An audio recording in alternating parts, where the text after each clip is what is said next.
Почитувани слушатели, ве потсетувам дека вие сте со програмата на Универзитетското радио УКЛУ ФМ Битола, радио на Универзитетот Свети Климент Охридски Битола, и еве да најавам дека во продолжение на програмата ќе имате можност да проследите разговор со нашите денешни гости. Ќе ви ги представам на почеток, заедно со нас е психологот Јовче Крстевски, потоа Пеце Крстевски и исто така психологот Рената Димановска. Добар ден и добре дојдовте во нашето студио. Заеднички ќе ве представам сите како членови на Порака Нова, Здружение, Центар за подобрување на квалитетот на животот на лицата со интелектуална попреченост и нивните фамилии. Здружени со седиште во Струга, но исто така и во Битола. А целта за посетата и гостувањето во нашето радио е реализацијата на проектот Стоп за дискриминација на лицата со попреченост. Да. Ова е проект кој започна да се реализира во општина Битола од 1 февруари ова година, 2023. Крајниот рок или завршувањето на проектот е 31 август 2023, па еве сметавме дека е добро да се каже што досега се направило со овој проект, што како активности досега се реализирале, но на почеток, господине Крстевски, ќе ве замолам да ни кажете нешто повеќе за овој центар за Порака Нова. Прво да кажем за МЦМС, Македонскиот центар за меѓународна соработка. Фактички што го доделува грантот, тие се одлучија да доделат средства на 6 организации низ цела држава по региони за вакви теми, борба против дискриминација, правишност и така натаму, во смисла на поддршка на граѓанскиот сектор и како граѓанскиот сектор ги поддржува институциите и посебно образовните институции, што е фактички нашиот проект. И во таа смисла Порака Нова за овој регион тука, особено за Битола, за градот Битола, го доби проектот Стоп за дискриминација на лица со попреченост. Овој проект на МЦМС е нивна програма која се нареква, има наслов Комисија за антидискриминација и остварува својата превентивна и заштитна улога. Се мисли на Комисијата за спречување и заштита на дискриминација, која што е релативно ново тело во нашата држава, неколку години, ќе зборам покасно малце поќе за тоа. Меѓутоа, во рамките на цел тој огромен проект, 6 организации добија грантови низ цела држава, ние го добивме овој. И сега можам да кажем што е целта на нашиот проект тука, Стоп за дискриминација на лица со попреченост, да се подигне свеста за дискриминирањето на лица со попреченост и да се засили на некој начин борбата против таа дискриминација. Ти знаеме дека е присутна и дека малце се адресира. И во таа смисла ова е кампања, значи нашиот проект е кампања. И во таа кампања, покрај тоа што постираме на социјални мрежи и користиме се што е во таа смисла во тој домен на наше располагање како организација, неколку профили имаме и така натаму.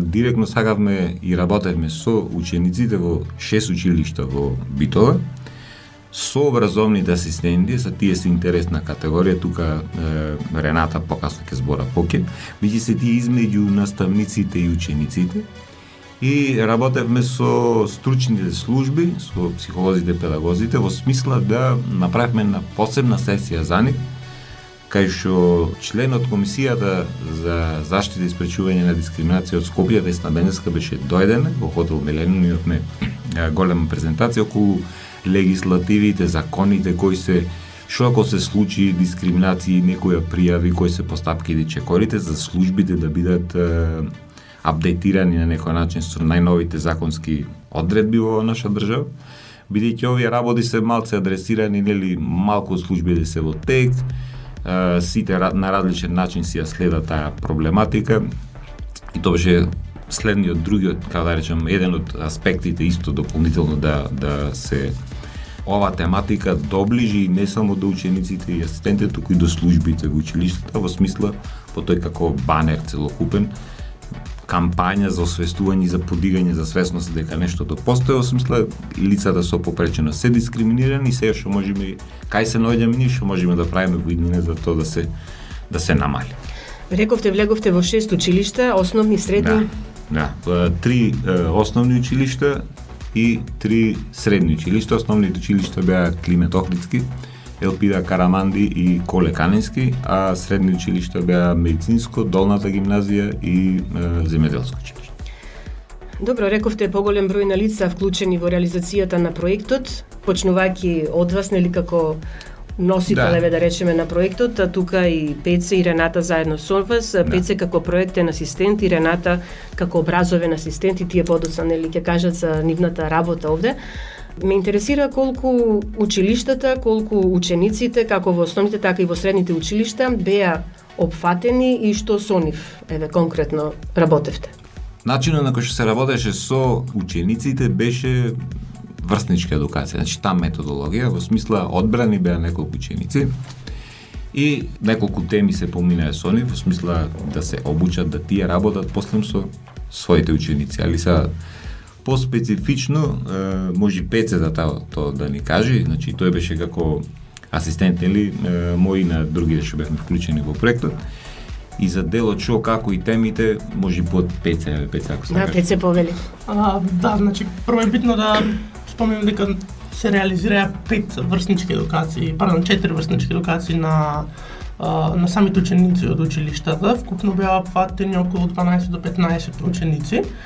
Првата работилница конкретно се разговараше за човекови детски права, каде првично беа запознаени со игри, ради тоа што целта на едукациите беа да тие да направат понатаму некој вид на мултиплеер евент, односно да спроведат врсничка едукација во нивните школи. Па моравме да се воведиме некоја методологија, да представиме како треба да ги спроведат и врсничките едукации во нивните училишта. На некој начин има тимбилдинг, ради тоа што имаме 12 до 15 различни ученици од различни години, различни генерации, различни училишта, па моравме некако да ги споиме. Втората работилница се базираше конкретно на дискриминацијата и поврзаноста и предрасудите, односно стереотипите кои може да ги добијат самите деца. Целта нова беше учениците да се запознаат и да знаат кои се видовите и да прават разлика меѓу стереотипите. Третата работилница се базираше на попреченоста, дискриминација на лицата со попреченост. Тука конкретно се фокусиравме бидејќи ние како центар за лица со интелектуална попреченост не се занимаваме само со лица со попреченост, туку ги опфаќаме и сите видови на попреченост.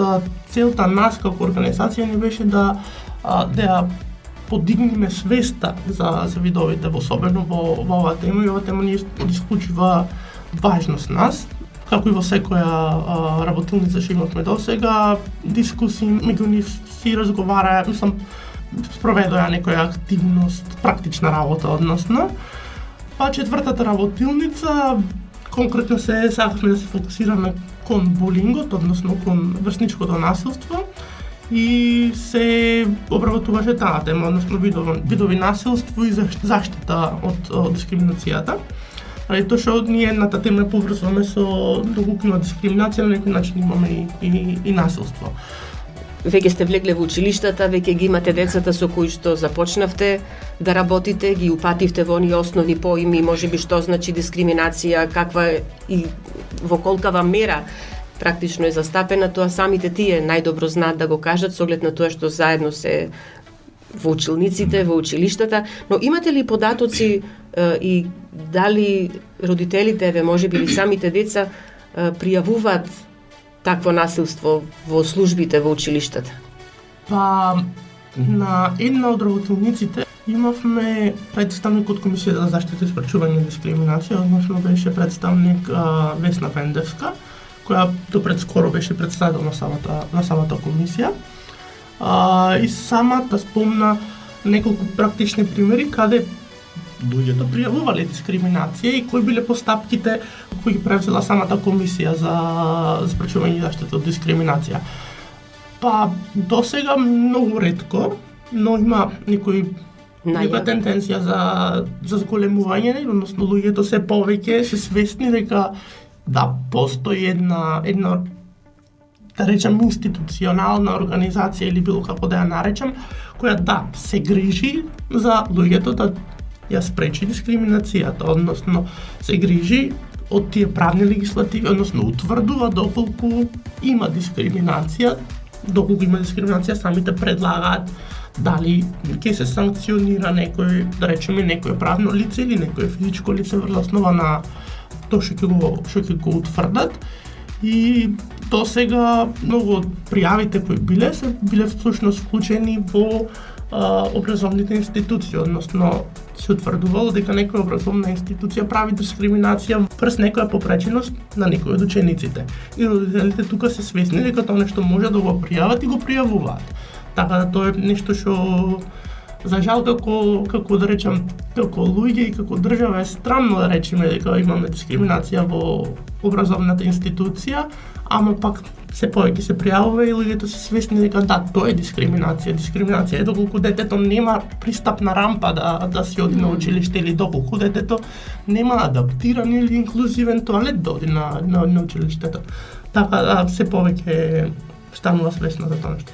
Тука би се надоврзала баш за дискриминацијата и се поставува прашањето, па колку училишта има цензорни соби, кои што се од клучна важност за лицата кои што имаат аутистичен спектар на нарушувања. И не само тоа. Јас би се надоврзала од улога на образовен асистент и психолог во делот на дискриминација, тоа што реткост е да постојат оние индивидуални наставни програми кои што ќе се баш подготвени да одговарат за потребите и можностите на секој дете подеднакво. И сега ние како образовни асистенти потребно е да ја прилагодуваме веќе постоечката наставна содржина и програма на можностите на децата. Сметам дека овде од старт имаме и дискриминација. Во ред, ќе направиме сега една музичка пауза, па ќе го продолжиме разговорот, нели ќе продолжиме да зборуваме на темата за која што сте вие денеска тука присутни. Почитувани слушатели, останете заедно со нас на 90,8 МГц.